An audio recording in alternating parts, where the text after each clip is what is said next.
Hey guys, welcome to the next tutorial for ethical hacking and penetration testing via Kali Linux. So in the previous tutorial we took a look at traceroute, and it has different tools and different ways to gather information about IP addresses, OS fingerprinting via tools which are outside of Kali Linux, not inside. And I will be teaching you the different tools that we have inside Kali Linux. But so far we have discussed various techniques of gathering information either with the help of online resources or tools.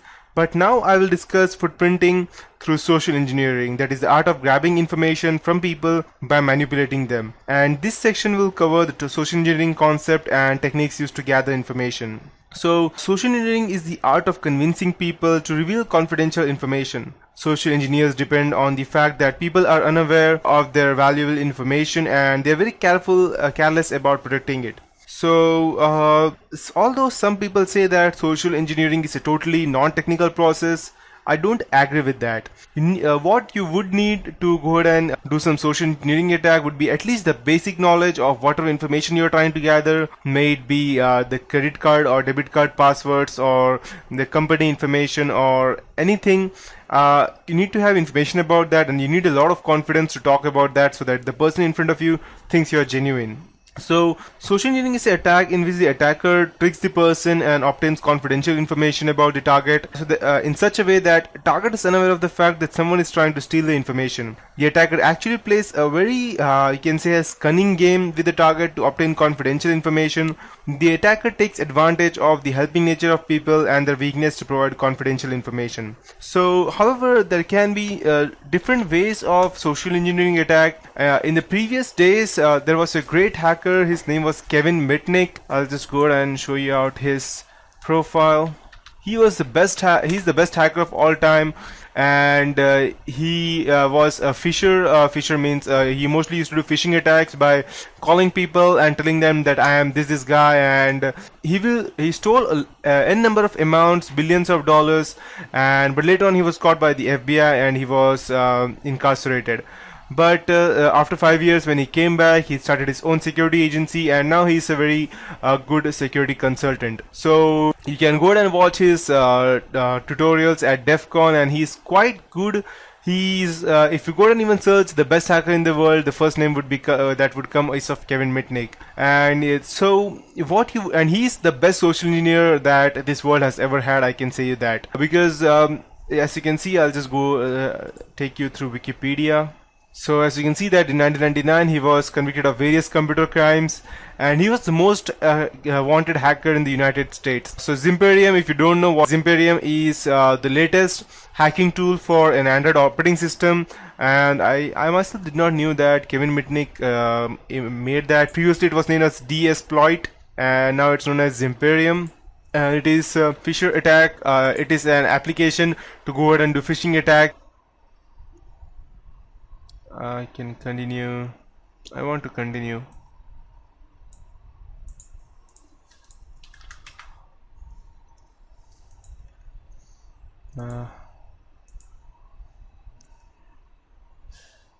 Okay. How do I continue? Let's check. Okay. Although it may show that there are differences, there is nothing, because the reason being that DSploit, as you can see, that it has merged with Zimperium Xanthi 2, which is as of now free, and Zimperium is very good in fact, but I would officially support DSploit, even though Zimperium is quite better than DSploit. The reason being that it does not have an offline version, which I can do by using the DS, which is an offline version. So okay, perfect. So this was developed by Kevin Mitnick, and yep.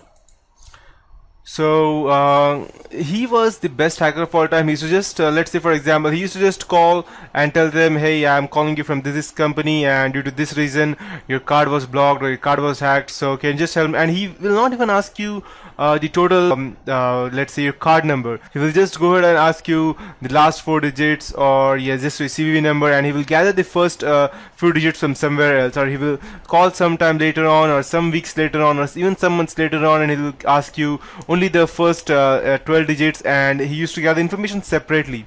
That was the best part, that no one was even bothered to think that okay, he's just asking for the only one or two parts of my whole card, and they used to simply give them out. And he hacked into several different parts, and that's how. And also this specific part in Kali Linux, I'll just go ahead and show it out to you.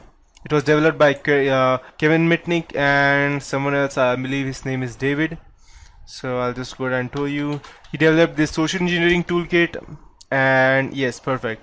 So we have these different attacks under social engineering which we can do, but these are a bit technical, and the one which I was telling you was non-technical. So to perform a social engineering attack, you first need to gain the confidence of the authorized user, and then trick him or her into revealing confidential information. The basic goal of social engineering attack is to obtain required confidential information and then use the information for hacking attempts such as gaining unauthorized access to the system, identity theft, industrial espionage, and many more.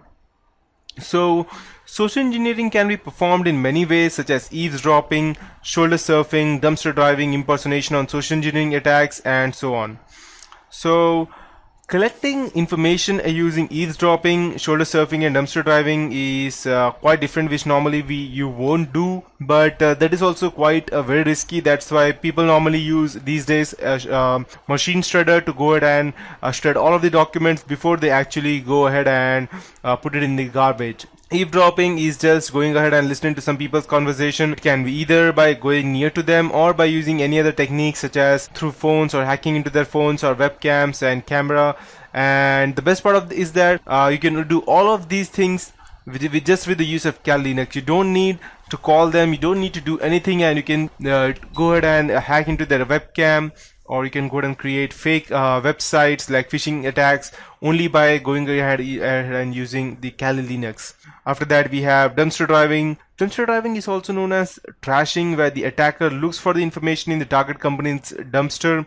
The attacker may gain vital information such as phone bills, contact information, financial information. And you are wondering that how dumpster diving can be useful. It can be something like this. Let's say for your company has a lot of let's say IT bills, or not IT bills exactly, let's say due to some reason